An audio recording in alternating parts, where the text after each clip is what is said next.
check. Check 1 2 1 2. I don't be sounding. Check.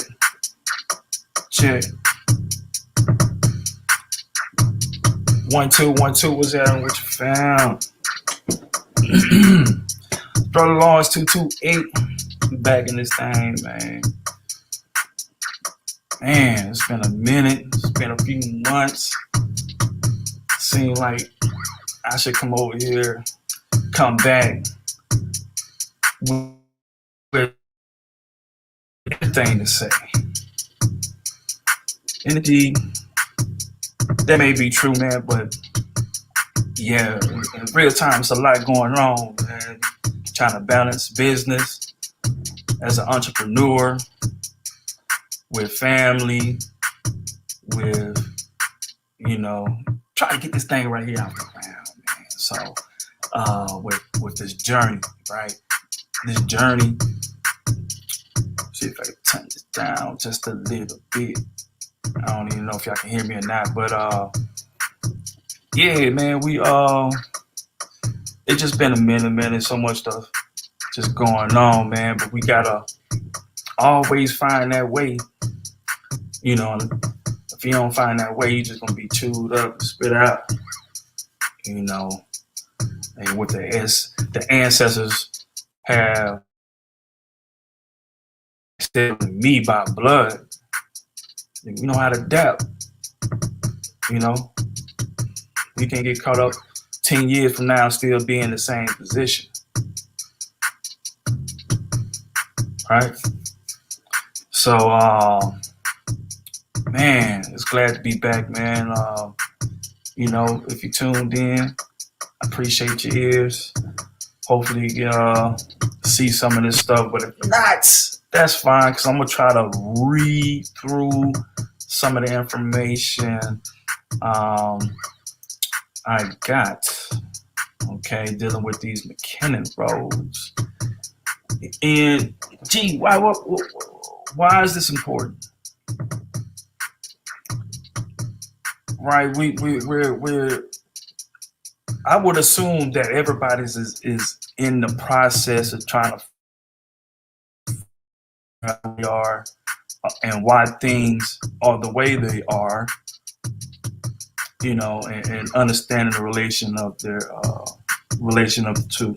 We try to bridge that gap with information. Now, information has its place, but you also have the building aspect, the boots on the ground, off the YouTube, off social media, boots on the ground, building work that needs to be done. Right. Shout out to Clubhouse, man. I'm new to Clubhouse. I just started a few weeks ago on there, and I kind of like it. I really, with YouTube, most of the bills, I kind of like sit back unless they present some information. I want to see it, from my own two eyes to kind of help me deal with whatever, cognitive dissonance that may be going on in my head, right? With this thing called history. But yeah.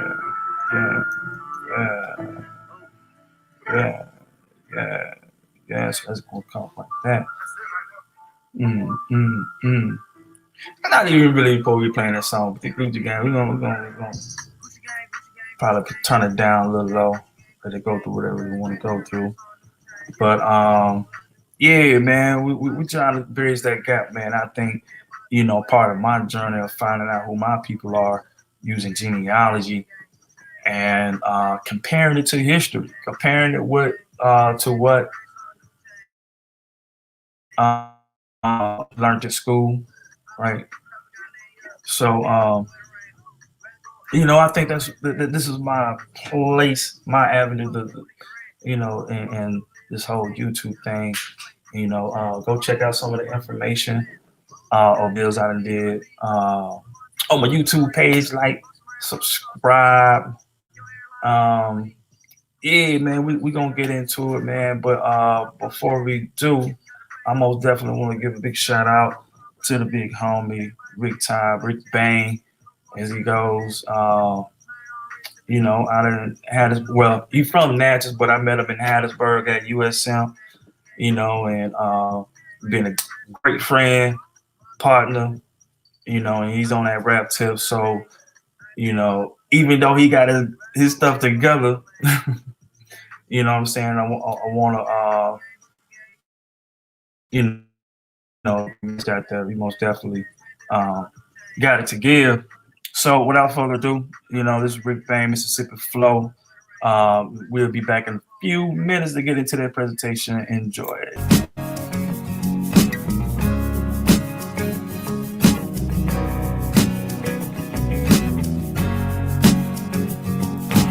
Lord, let the Mississippi River flow. Let it wash away my pain. I know hope that I'll never get to see again. Hope it wash away my pain. Yeah. My mama's from Choctaw and my daddy's from Natchez, Mississippi. My folks in Chicago, they need to come home. On the 2-lane highway, we used to stop in. But those days are gone. I sat in the driveway on a little corn whiskey, some whiskey, just trying to be strong. I found out the hard way, life can get a little tricky, but you got to hold on, Lord, let the Mississippi River flow. Let it wash away my pain. I know hope that I'll never get to see again. Hope it wash away my pain. Yeah, this is the place where you lay your burdens down. Yeah, lay your burdens down.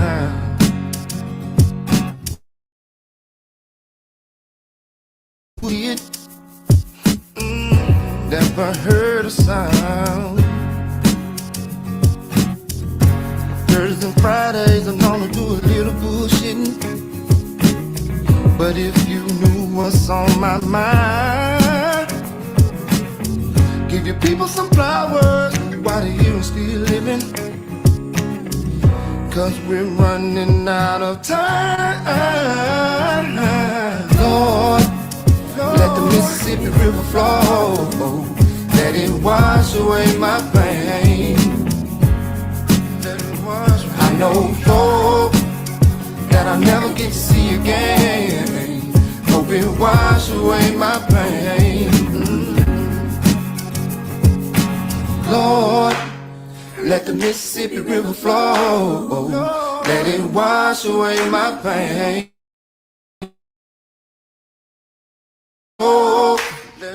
That I'll never get to see again. Hope it wash away my pain.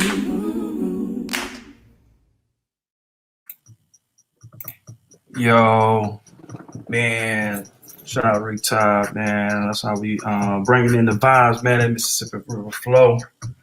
And it's crazy, like, being raised pretty much in Mississippi. I was born in Cali, in LA, but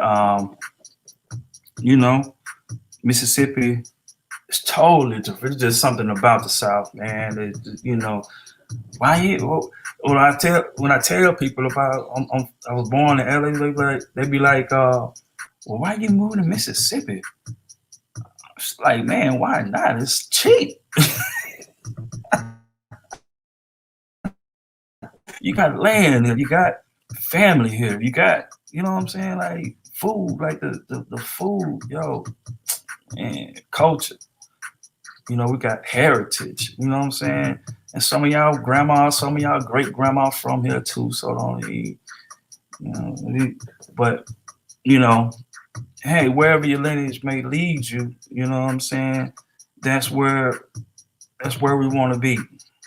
We want to know who we are, and hopefully we can. I mean, we may not be able to unite under that, but at least unite as a progressive nation or progressive community or tribe. You know what I'm saying? And that's what we're about, man. Build. You know what I'm saying? Let's acknowledge some of these skill sets that some of our family, our brethren, our sisters. You know what I'm saying? Like, you know, when we talk about nation building, man, we gotta have the skills to be able to sustain ourselves. You know what I'm saying? And going into, you know, commerce and all that. But everybody ain't built to be no I guess a boss or a leader. You know what I'm saying? You got those that, you know, probably just best with their hands, you know, or you know, they need direction, you know, and you know, it's a place for them as well, you know what I'm saying, to make this whole thing work, you know, economically, right? So man, I'm drawing this thing out, man. We're gonna get right into it. Let me see if I can pull. Should I already have this thing going? Share screen. Screen. And let me see if I can see that. We'll get it full screen. Okay. Hopefully I can see that. We're gonna kind of zoom in so we can zoom in this thing. Right. So like my history, my journey, what I say on this channel may not be connected to what you got going on. It may not match up, you know, and that's fine. Now, outside of this internet, like how can we, you know, you from over there, I'm here, you know what I'm saying? I'm over this way. Like, how do we come together and make this tribalism or tribalism offline? That's what this is about. So, you know, if you've been following me, you know, in my lineage, my ancestors say that we were Choctaw. Okay, from out of Livingston, Alabama, Sumter County, it's Choctaw Nation. Also down in Chinchula, Alabama. And I always like to say, rise of Alabama, you know, because really, it's you know, the land is already, they subdivide us up when it's really, you know, all one land. So, you know, those are people, Mississippi, Alabama, that's all family. You know, Georgia, Florida, you know, all that's family. But we're gonna get into this. See if I can go. So this is the book. I bought it for like $17 or something like that. Woo. You know, if y'all want to buy it, you know, I think I went through the Google. And get my dog in the cage. She might be whining every now and then. But who belongs, right? Race, resources, and tribal citizenship in the Native South. Mikaëla M. Adams. Okay. I don't know if I can share this to the, let's see. I can't. What's this? Add bookmark, highlight, category. All right, but that's the, you know, this is where we're reading from. Okay. Some Yeah, we talk about Indians in North America. Okay, so how I understand my history is that we're Choctaw, and for their name itself has its place in history, right? So I try to learn everything I could about his Choctaw people. Now, I want y'all to be honest. Let's zoom in on this. Can I zoom in? I can't zoom in. They ain't gonna let me pay for it. Oh, what's that search? Won't let me zoom in. If you was a European and you came upon the Florida Peninsula or the Mississippi Gulf Coast, right? Now, in my research, okay, these Europeans seen, I'm not black people, dark people, copper colored people. And I think the discussion really, it gets complicated, I guess, with all the ideology out there. We got Indian, we got the word Indian, and got Aboriginal, right? Man, it's it deserves its own bill, but this is what we gotta deal with.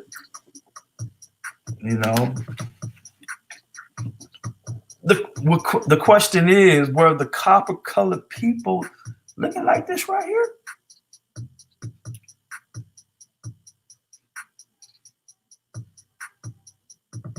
Do they look athletic? Do they look? Now, one did say they used to cut the front off the, some of the books, them old ancient, like 1800s books written in the 1800s, they describe them, they had to cut off like some bangs. But, our women, black, you know what I'm saying? We recognize the black, you know what I'm saying? Like, African American, you know what I'm saying? Who you would call African American today. You can see my face on some of our other bills, but far as this community, we would say that we are the copper colored people that they're talking about. You know what I'm saying? And with this channel, I want to be genuine when I present information. Do I think these the Choctaws that my people speak of? I'm gonna say possibly. I don't know for sure, right? Using genealogy, right? Using oral tradition, stuff that has been passed down from great aunt to grandma to, you know what I'm saying? Great grandma all the way down. And my family say, and we have an obituary from the 70s that when my great grandmama died, it's speaking of my great grandmama, but in the obituary it talks about her mama, her mother, and her grandmother, right? And you can check out some of the bills on that. I got my, the first thing I think I did on this channel was put up my little genealogy, going through the records on the ancestry, family search, all that good stuff. Just doing the work, like, you know what I'm saying? And also cross-referencing everything that they got with my elders, which I highly recommend. Talk to your elders, talk to grandma.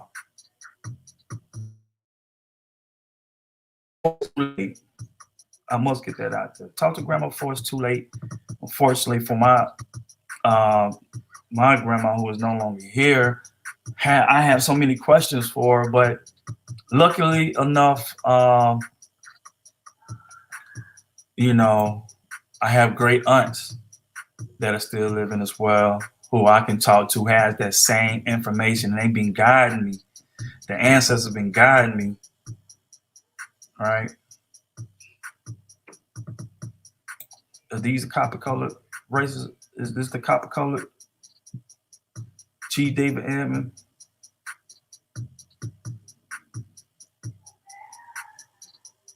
That excluded the citizenship, the children of the non-Catawba. Let me get on down this page, man, because I'm gonna start somewhere in the hundreds.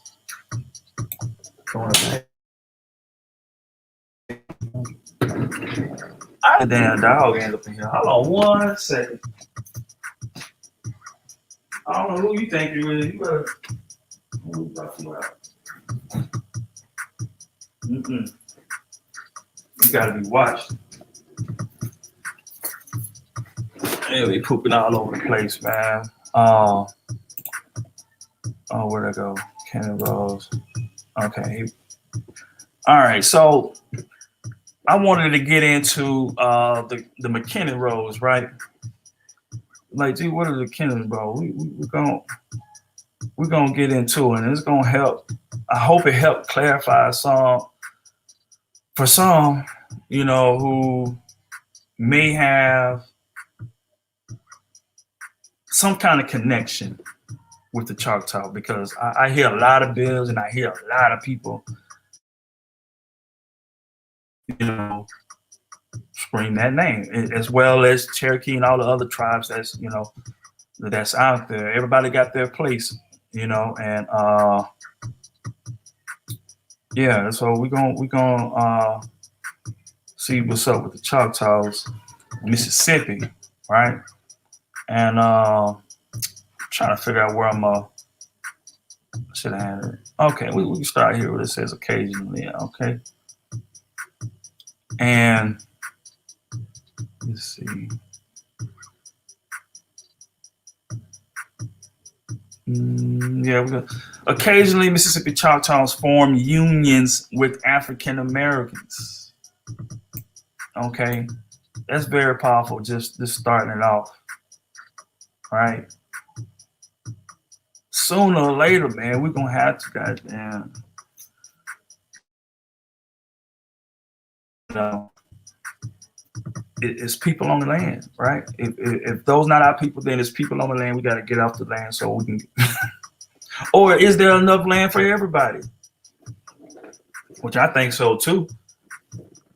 If you were to go the route, no, we don't need the Native American, quote unquote, who are on the land today.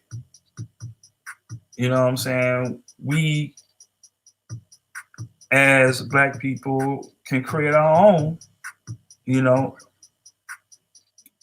But if you don't know, so if you're African, right? If you're direct descendant from a African that, you know, that can be traced back from a slave ship, you know, that's cool. You know what I'm saying? You have your place in history, and actually, you know, depend on where you got dropped off at. You know what I'm saying? You can actually tie yourself to the land. From that standpoint, yeah, let's build. You know what I'm saying? Everybody who can tie themselves to the land, let's build. Right? But the word African don't scare me. You know what I'm saying? Like most, I hear people kind of run from it, or they just block it off. Like, no, I'm not African. I'm no part African. And that may be so, you know, and that's what you can prove with your lineage. I don't question nobody's lineage. Just respect what my family say who they are. Okay, and these my elders saying they were Choctaws in Alabama. You know what I'm saying? Washington County, Mobile, Chinchula, right? All that's Choctaw territory, man. Sumter County, Choctaw territory. Okay, let me get this thing. I probably missed a point on that, man. But you I just want to clear up some of the things that you may be. I mean, if you know, you might not be on this channel. This is for people who are trying to figure out some stuff in history that may have happened that kind of affect the way how nations move, right, within this land. You know what I'm saying? And if you had any black, you know what I'm saying, any African, any, even to a certain degree, any white at times, you're excluded from the American dream. You know what I'm saying? And learning the events that were put in place either by law or just, you know, motherfuckers taking over stuff. You know, you should know. You should know it. So that what brings me to the McKennon roles, right? Because this is a great example, I think, where that can be displayed, right? And I feel like this book actually hits it on the nail. So yeah, read with me now. It's gonna be a good 8 pages, maybe. All right, so and we're gonna wrap it up real quick. You know, it should take nothing but about 15 minutes or so. So let's go. Occasionally, Mississippi Choctaws formed unions with African Americans. After the Civil War, slavery no longer served as a boundary between blacks and Indians. Why are we so divided now? Why are we so divided? But hey, picking cotton and sharecroppers side by side with blacks. What? Side by side with blacks, providing an opportunity for socializing, which occasionally led to intermarriage. Okay, so of course, you know, from during this time, records wasn't really being kept to the degree as it is now. When you have these old traditions, sometimes, not all the time, but sometimes, you know, instead of rejecting, won't you take in consideration that, hey, this may be true, that these people, the black folks and the red folks, you know, the old school red folks, I guess, or the old, you know what I'm saying, both copper colored people, in my opinion, both sides. So how are you going to distinguish which copper color race is the real copper color race? You know what I'm saying? And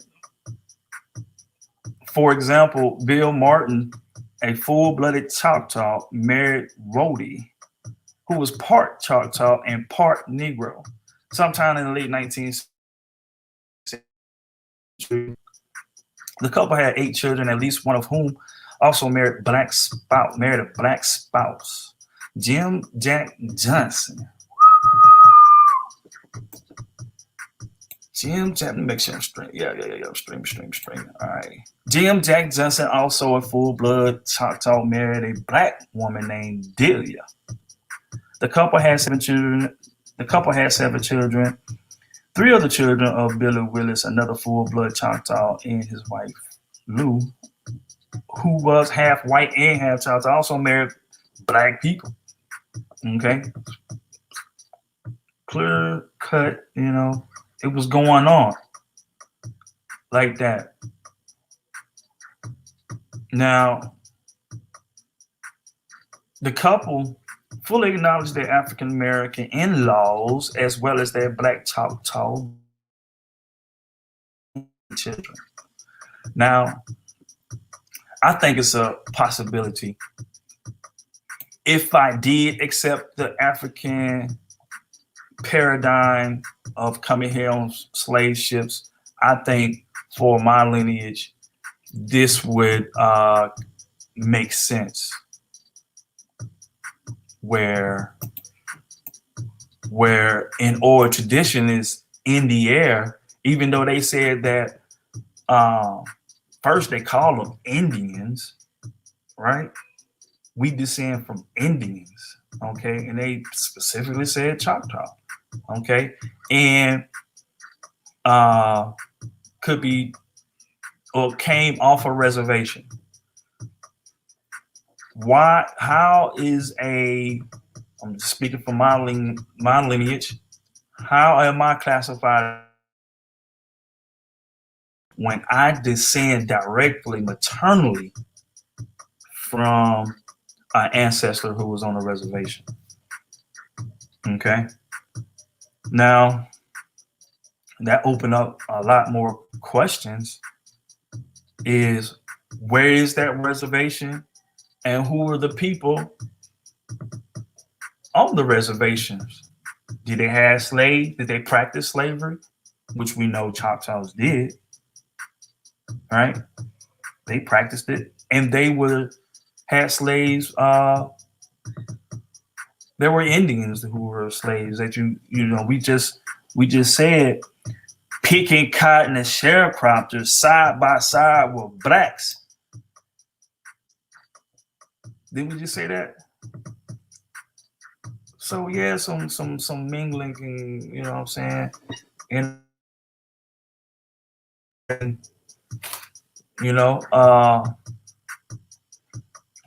yeah. So I can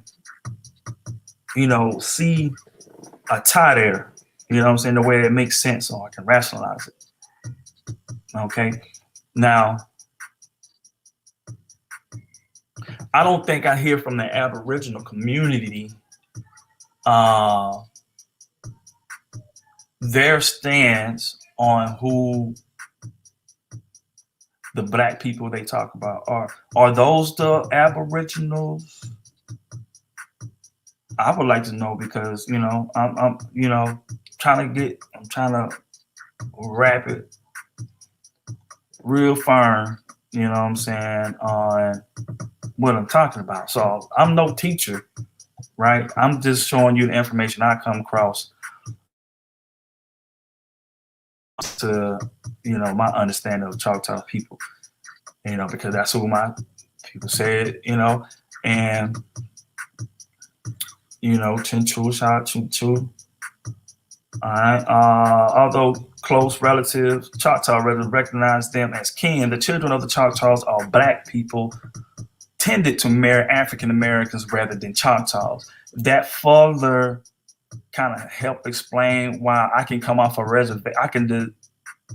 I can trace my lineage to a reservation, but ever since then, the mixed Choctaws and black people tended to marry African Americans rather than Choctaws.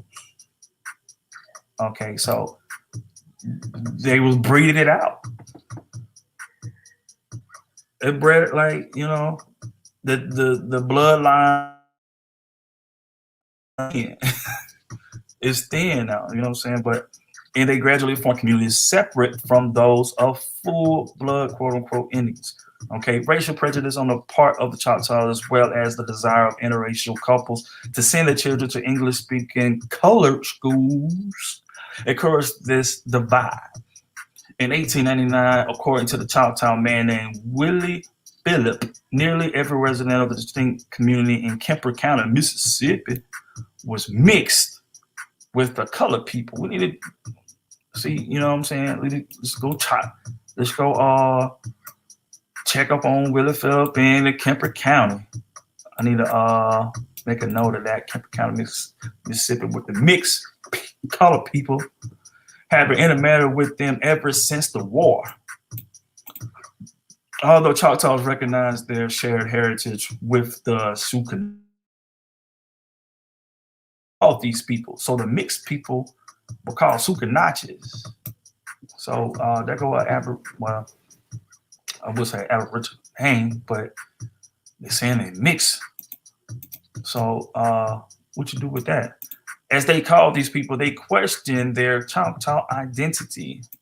And I guess when we say that we're Choctaw, but we black as on or what, you want to question our identity. Right? As Philip pointed out, they are all like colored folks and don't speak Indian like we do. Do we speak Indian today? No, we do not. For the Mississippi Choctaws, loss of the Choctaw language, even their language going out, in particular, suggested that the Sukunachis were no longer really Choctaw. As Holbert reported in 1911, all Negroes trace of Choctaw blood are classed as and associate with Negroes. So already, Mr. Holbert, Bear, I don't know. You know what I'm talking about. You see it. Okay, reported in 1911. Shout out, you know what I'm saying? But all Negroes that have a trace of Choctaw blood are classed as and associated with Negroes. They speak the English language alone. Distant from their Choctaw relatives by linguistic differences and racial prejudice, Black Choctaws simply became black in the eyes of both. Oh, it was early, y'all. Became black in the eyes of both white officials and full-blooded Choctaws. Okay, well, so let's keep rolling. Culture, kinship, and isolation helped the Mississippi Choctaws define who belonged to their communities in the late 19th century. So we don't have to go back that far, man, to kind of see what's what, right? This is all within arm's reach. You just got to do your due diligence. You know what I'm saying? Figure out who your people are, right? During the years, Mississippi Choctaw always knew that in addition to belonging to the local community, they were also Choctaw Nation citizens. After the Civil War, numerous small parties of Choctaws migrated west to take advantage of their citizen rights. When they arrived in Indian territory, the Choctaw Nation welcomed them with acts that specifically recognized the late arrivals. Okay, so they saying, y'all ain't go through it like we went through it. Y'all skating. Y'all, you know what I'm saying? Got the is, you know what I'm saying? They walk. They walk, yo. From Mississippi, Alabama, Florida, Georgia, probably Tennessee, look, they walk to Oklahoma, y'all. Despite this incentive to move, many Choctaws opted to stay in their homelands. Although technically entitled to Choctaw Nation citizenship, those who remained in Mississippi could not exercise their rights unless they moved to Indian territory. Okay, but was that second move, that second wave of late arrivals, the same as that first trip? Who knows? Handy. Must be some money. The issue of the issue of who qualified as a Choctaw citizen came to the head after Congress passed the General Allotment Act in 1887. So now we should start getting into, where Mr. McKennon is going to start coming into play. Okay, and it's going to talk about him and his role with the Choctaw Nation, or the Mississippi Choctaw. Choctaw Nation is Oklahoma. There's a difference. Supposedly the same people, those who stayed with Mississippi Choctaw, who also has their own reservation headquarters in Philadelphia, Mississippi. Right? We're going to take a trip up there, man, and see what's happening. Shout out to Philadelphia in the building, though. You know what I'm saying? We're going to keep moving like this right here. United States legislators hope that this act, which called for the tribal lands into allotments for tribal citizens, would encourage Indians to adopt the habits of the civilized life. All right, so being willing to move and sometimes forced to move, to Oklahoma. There are being those who move had the habits of being civilized. I think I put it right. So that's why they part of the 5 civilized tribes.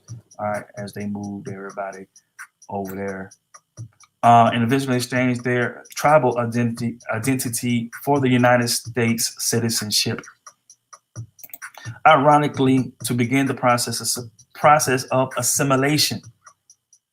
Okay, the federal government first had to identify who qualified as a tribal citizen. So taking everybody. Nah, we want to divide this thing on up, man. We ain't gonna pay for everybody room and board. We're just gonna get this little sector of the Aboriginals, right? The that's who they talking about. They talking about people who they saw here when they got here. The government thus got into business of determining Indian identity so as to divide tribal land and resources. I read that wrong. In the process, federal officials injected their own ideas about race and blood, quote unquote, into definitions of tribal citizenship. The actions have far-reaching consequences for the citizenship rights of the Mississippi Choctaws. After the federal government extended its allotment policy to the Choctaw Nation in the Curtis Act of 1898,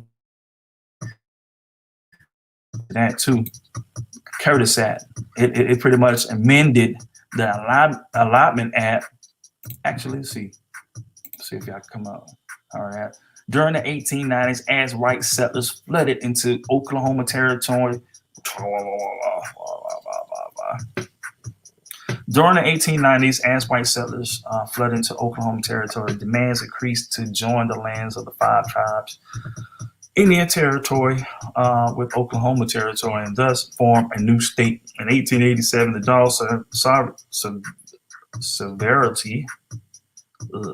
Severity Act, General Allotment Act, basically legislated the allotment of communal tribal lands into individual-owned plots, indicating a major shift in federal government policy. Okay, so yeah. So it sent, all right, after the federal government extended its allotment policy to the Choctaw Nation in the Curtis Act, right, what we just read, it sent a Dawes Commission official named Archibald S. McKennon to Mississippi to identify the Choctaws based on their 14th article claims. So this is where we start. This is name right here. When they first present someone, they're going to tell you a whole government name. Archibald S. McKennon, better known as A.S. McKennon, who we are about to now get into the McKennon roles. Okay. All right. To Mississippi. He was sent to Mississippi to identify Choctaws based on their 14th article claims. When McKennon Mississippi in early 1899, however, he quickly discovered that the government's charge was easier issued than fulfilled. Okay, he felt like what they wanted him to do was easy. Like most of the Indians he interviewed had no way to trace their ancestors back to 14 article claimants. We need to get into the 14 article. I don't know if we're talking about the Constitution. Okay, we got to know what we're talking about when we say 14 article claimants. We're going to get into that too. I'm going to do something about that. In the nearly 70 years that had passed since the treaty signing, names had changed and most Choctaws had not kept genealogical records. In nearly 70 years that had passed since the treaty signing, it changed. What you mean? Names had changed, and most Choctaws had not kept genealogical records. So the people who may be on the roll I wonder the people on the roll are the real people. Within those 70 years, this is after Reconstruction. This is the beginning of Reconstruction, right? In the nearly 70 years, am I processing that right? Let me know. Let me know in the comments, in the chat, wherever, you know what I'm saying. If I'm wrong, you know, school me, enlighten me. Okay, in nearly 70 years that had passed since the treaty signing, names has changed, and most Choctaws had not kept genealogical records. McKennon complained in his commission finds it impossible to trace descendants now bearing English names to ancestors bearing Indian names. All right, try to bridge that gap because, you know, all this, you know what I'm saying, been going on. It's kind of hard to keep track, but Mr. McKennon is sent to make a difference, like make a distinction.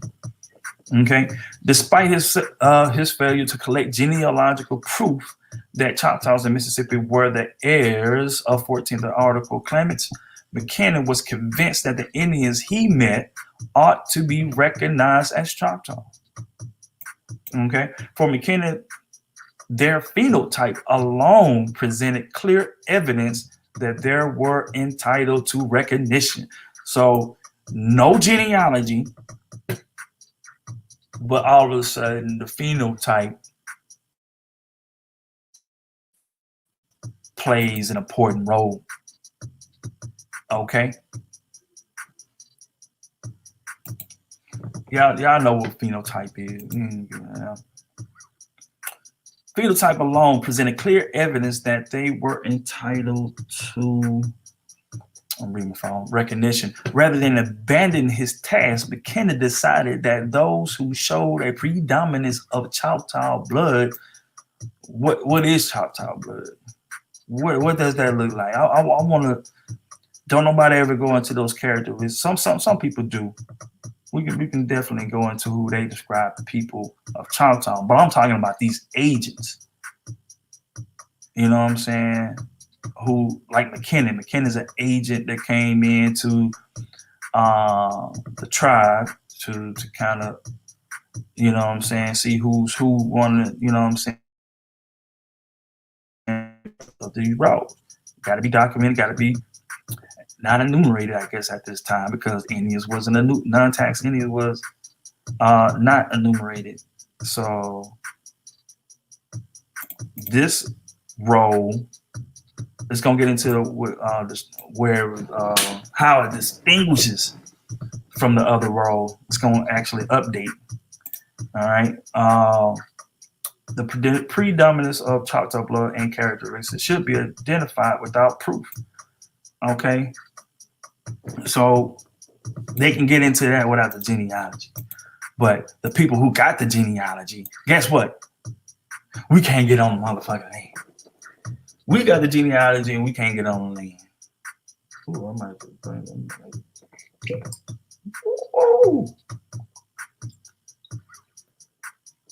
Ooh, spicy. Those who look half Choctaw or anything less, however, still had to provide genealogical evidence to get on the roll. Right? But to determine who qualify under this so-called full-blood rule of evidence, McKennon made notes about the appearance of the individual he questioned. He used these phenotypical judgments to decide whether applicants were entitled to enrollment as full bloods, or if they were half blood, apparently white or black. In addition to racial markers, right, McKennon also used cultural clues to help him decide on the identity of an applicant. In the case of Mikaëla Sam, a 70-year-old Choctaw woman, for example, McKennon noted that she was full blood, don't speak English. All right. So this is another tip for those who's who don't speak English. If they can't speak English, it's a good indicator, and I'm going to be genuine when I say this, that could be an Indian or that could be an African. All right? You know what I'm saying? You're going to have to get out. You're going to have to get more info when you're doing, black people doing your own role. All right? A good indicator now, if they don't speak a lick of English and they had not assimilated fully to the colonizers' little program they got going on, right? So looking like an Indian and speaking Sam a place on the road. So he looked like an Indian, could speak the Choctaw language, so he got up on that bit. Sometime McKennon was so convinced that an applicant looked full blood that he enrolled him as such, contracted to his own testimony. So you can look Choctaw, have no genealogy, or you can say something contrary to. You can say that you were white. Nah, you look Choctaw. I'm gonna let you slide on in. John Frenchman, for example, admitted that he was half Choctaw and half French, but McKennon enrolled him as full blood. Okay. People, you know what I'm saying, can't get none but the light-skinned people, the light one, the one with the French, enrolled him in full blood. Similar to Tom Tubber, who had a Choctaw father, told him mother as half white and half Cherokee. McKennon nevertheless wrote Tom Tubber apparently full blood and included him on the roll. In contrast to these verdicts, McKennon decided that other applicants were not Choctaw because their ancestors had intermarried with whites or blacks. Whites or blacks, both sides. But why so many of them that look white today? He reserved his harshest judgment for black Choctaw applicants like Mary Campbell, whom he told, "You may have Indian blood, would not entitle you to register here." So that's where the bullshit come in at, y'all. Family, y'all, where the BS come in at right there. I should have stopped, but let's see, we're working on about a good 53. I want to hit at least an hour, and we're gonna get back in the, you know what I'm saying, we probably gonna start a part 2, you know what I'm saying, of the McKennon roles, right? But this is where the BS comes in at now. Mary Campbell, speaking of I was McKennon, you may have Indian blood, but that would not entitle you to register here. Y'all hear that? McKennon also refused to enroll children who had black mothers.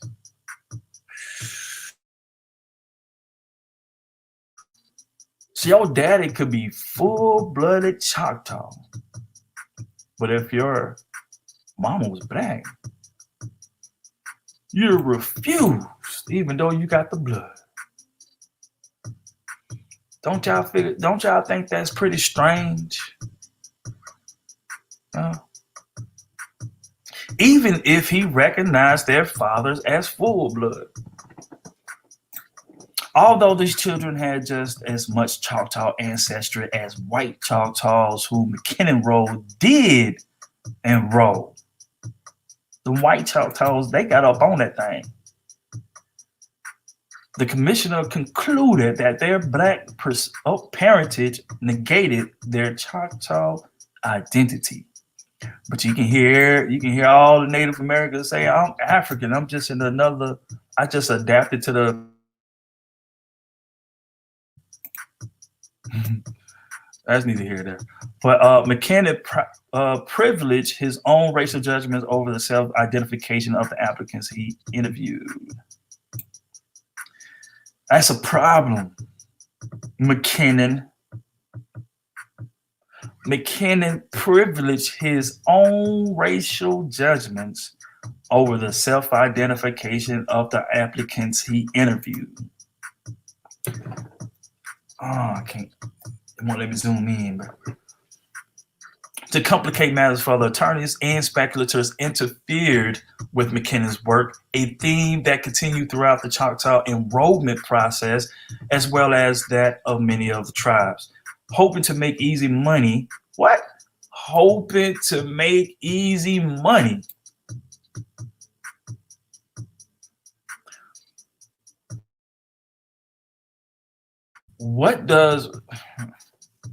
How does money? Let me do it. Everything. The colonizer, that's what he's about. Keep that in mind. Let me digress for that. These individuals cajoled the Indians into signing contracts with them by promising aid with enrollment in exchange for half of the Choctaws' land allotments in Indian territory. So this is how it's going down. Speculators bolstered their efforts by falsely identifying themselves with the government commission. As Mississippi Choctaw Scott Bell testified, a contractor associated with the attorney Charles F. Winton said they were working for the commission, and true. I thought I had to do that to get what was coming to me. Oh, that's what that means. Like the speculators bolstered their efforts by falsely identifying themselves with the government commission and got everything all corrupted. Like I say, they interfered, right? Some Mississippi Choctaws made deals only to discover later that they have been duped. They planned us, family. Others, after meeting with the speculators and providing them with the names of their family members, thought there was no need to appear before Kennon. So if I thought, you know what I'm saying, I talked to you before, I got to talk to you again. As Riley Willis explained, we came here, and as soon as we got here, we saw Winton. And he took all of our names. Don't know that there was anything else when McKennon learned of these actions when summoned Winton before him and accused the attorney of greatly confusing these Indians and troubling them. By the time McKennon made his discovery, however, the damage was already done. You see how they playing around? They playing around with the ancestors. That's what they doing. They playing around with your people, right? Many Choctaws were shy of coming in as a result of contracts and never appeared before the commission. Winton protested that these Indians would not have come anyway because they distrusted the government's removal plan. Either way, hundreds of Choctaws failed to make it on the road. And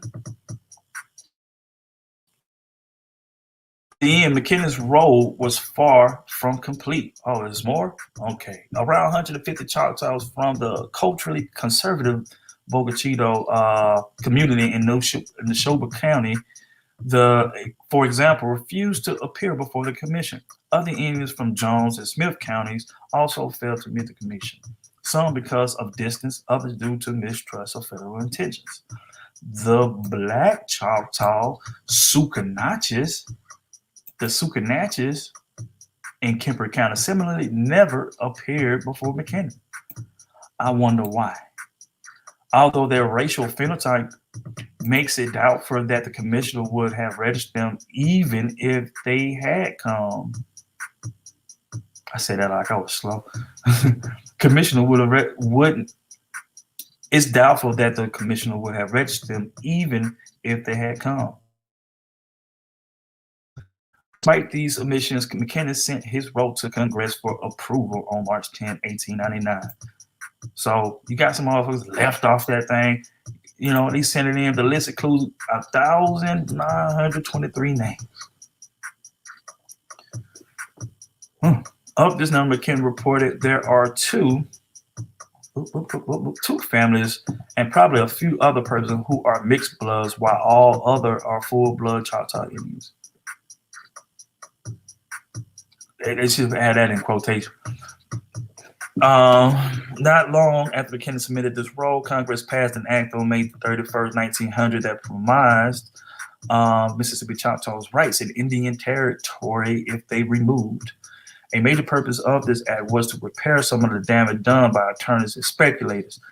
It voided all contracts made with the Mississippi Choctaw. It voided all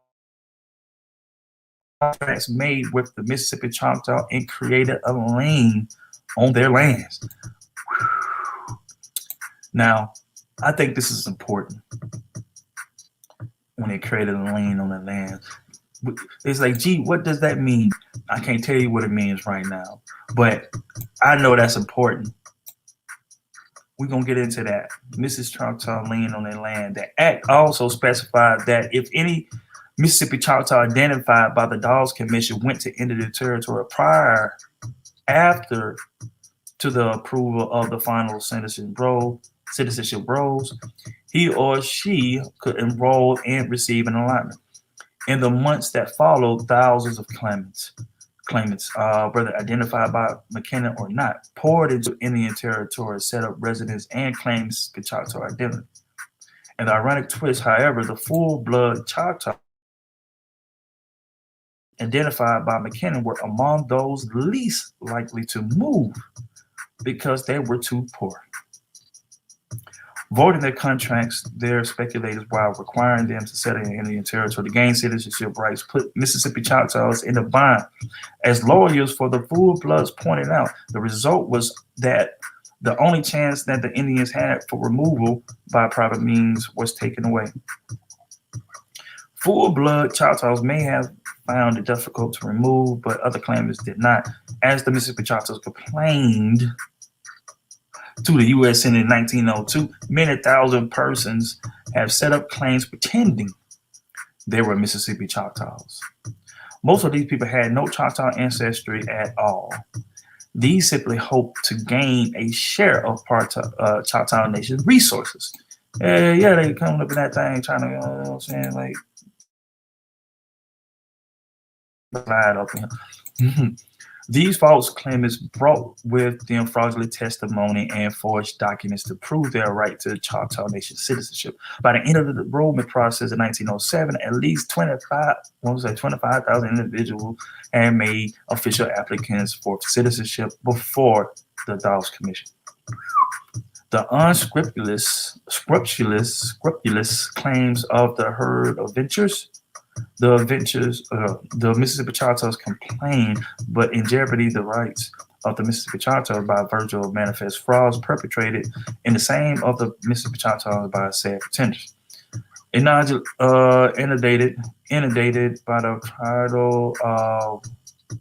tidal wave of fraud, perjury, and graft, the Choctaw Nation and Indian territory began adopting a whole hardline attitude toward Mississippi Choctaw claimants, whereas in the past embraced late arrivals from Mississippi. So this is when everybody started rejecting, because they called them later, like, y'all didn't come on relatives with us, y'all a different breed. You know what I'm saying? Y'all ain't the loyal ones. The loyal ones came when it was time to go. When Western Choctaws now looked on the new migrants with suspicion and animosity, fearing that these claimants would cut into the wealth of its citizens. The Choctaw Nation put pressure on the Dawes Commission and to overturn the McKennon role.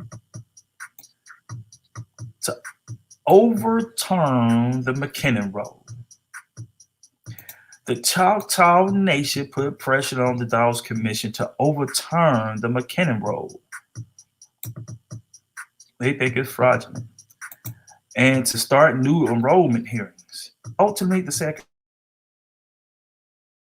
Secretary refused to approve the McKennon role on the grounds that it was inaccurate, although he did not formally disapprove it either. left in limbo. The McKennon Road identified Mississippi Choctaws, but did not grant them Choctaw Nation citizenship. And that's the reason why they don't get along today. I called Choctaw Nation trying to figure out, you know what I'm saying? You know how you get doing your genealogy, you find out you got a Choctaw, whatever the nation, you know what I'm saying? You don't give them a ring. You know what I'm saying? I'm like, man, you know, I can't find any documents. Well, I told them, you know, the oral tradition. I got Choctaw, you know what I'm saying? Woo, came from a reservation, woo, you know what I'm saying? And I called them up to see if, you know, they can help me out in a sense, you know what I'm saying? But hold on. But with me asking them, you know what I'm saying, like information on those Indians who stayed and was not, who chose to assimilate into the European way of doing things. Those who became citizens, you know what I'm saying, you know, and they didn't go on the Trail of Tears with the first wave. Right, you know, Choctaw was the first to go, you know, to move and to assimilate to European ways. They were the first. So when I called and I asked them about information about the people who stayed, they say they don't have any information on why. That's your people. Them are my people, man. That's what they say. Them are my people.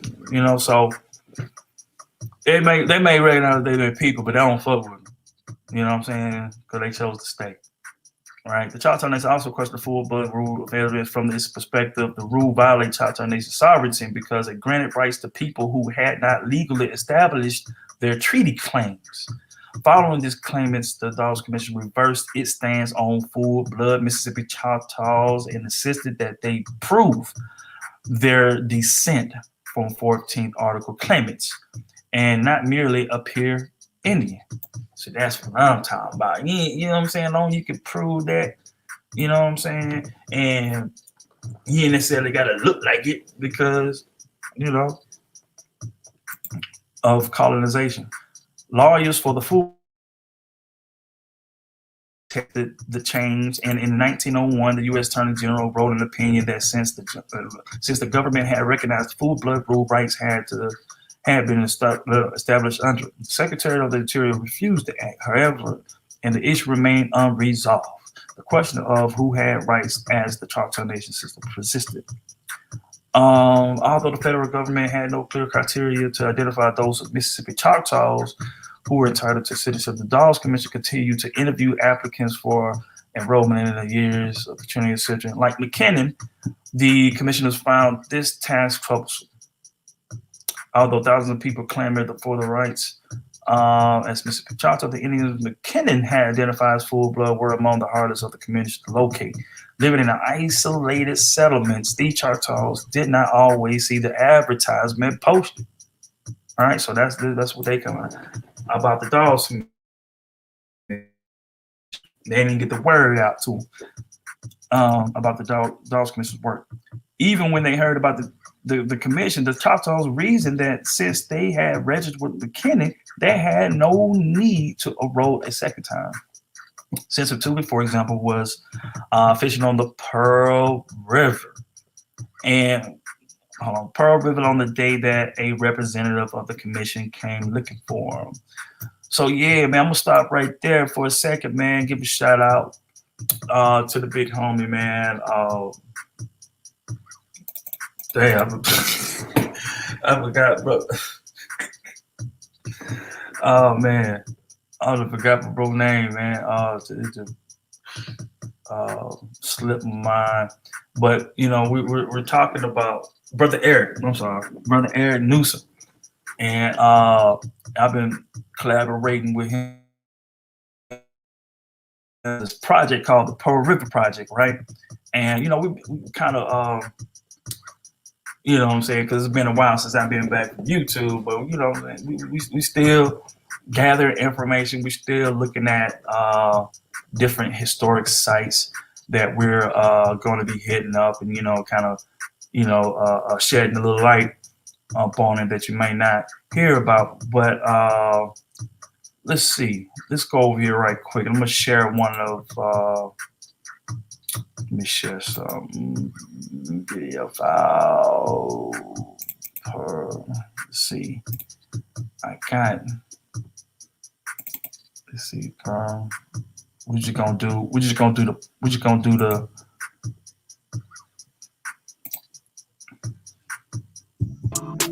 yeah. So this is just a promo for the project. As you can see,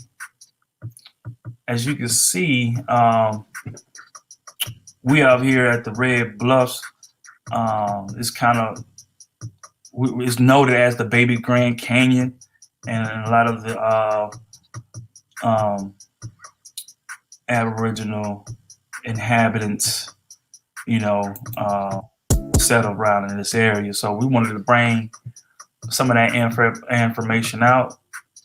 It's called the Pearl River Project. Be on the lookout, man, for some more information about that coming soon as we further, expound on, what we already said.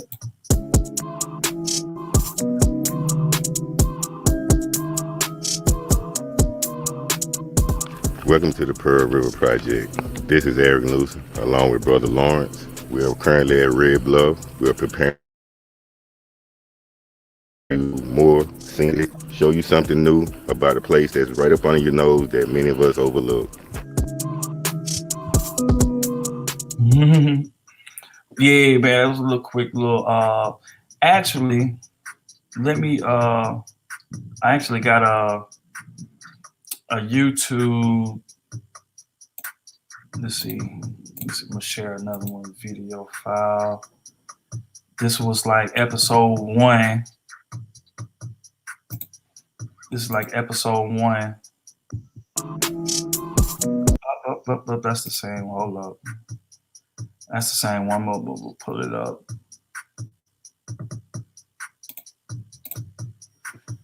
We'll put it up. Behind the scenes. It's basically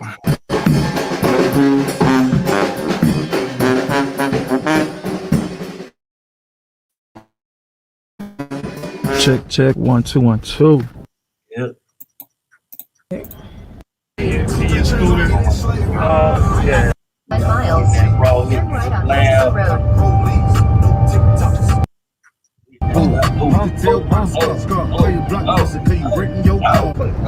Road. He working on.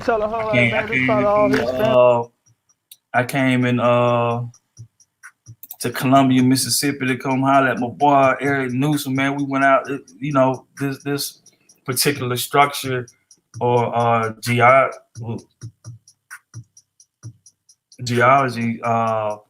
with the mountains and stuff, the cliff, the bluff. It's a lot of history in them bluffs, man. We're gonna get into that. Especially the ones in like Alabama. Our little flavor of what we working on. Tell her, like, man, this part of all his family look like it's a new. So right here, actually, it's named after my grandfather. So where you about to take us now? You say you got a creek and. Oh, you talking about like? Oh, get back, man. Stop. What would you call this creek? So we just out, man. We traveling, we building, connected, man. That's all what I want to think about on this channel, man. And see them eye a little chinky. That's why when everybody comes along, get too close. Everybody playing too much with me. Cause I'm sorry, I ain't gonna repair nothing going. Tours. Nobody. You get the full video. I got the drone at that thing. Yeah, we got the drone at that thing. So we got tools. We got the resource. And we want to help build and connect these resources to other people, man, other tribes, other like-minded individuals. we going to end this right here with the McKennon bros, man. We're gonna pick up part 2 probably tomorrow, and I'm gonna try to go a little bit earlier so that you know, it's 10:36, it's about family time right now. Everybody's starting to get up. I see my little son and popped in, you know, so I know the rest of the tribe is already up and ready to get on my nerves. But yeah, man, that's how we rock it, man. We just want to, you know, I know it's not always about the info, and sometimes we got to go boots on the ground. And when I decided to go with the info, I wanted to be from a genuine place where, you know what I'm saying, like, I'm learning with y'all. You know what I'm saying? No means to sound like I'm a teacher or anything like that. I'm in the same boat as any other wonder of the stars. Oh yeah, so you see the stars, we just alike. You know what I'm saying? And we're gonna leave it like that, man. Make sure y'all like, subscribe if you haven't. Leave some comments down in the section, man. You know, I want to hear your thoughts. You know, that's pretty much it, man. Until next time, we gonna. Oh, I can't forget. Do your genealogy. Do your genealogy, man. You know, find out who your people are in there, and you find your story place in his story, right? And from there, man, we go try to rock out tomorrow morning sometime, man. I don't want to be busy going no more than about an hour, a little 45 minutes, or something like that. Just come to talk to you, you know what I'm saying? So I'm trying to balance this, you know, all this family stuff going on, business, you know, but yeah, that's gonna be it, man. From the Gulf Coast, Mississippi stand up, Alabama stand up, Chinchula stand up.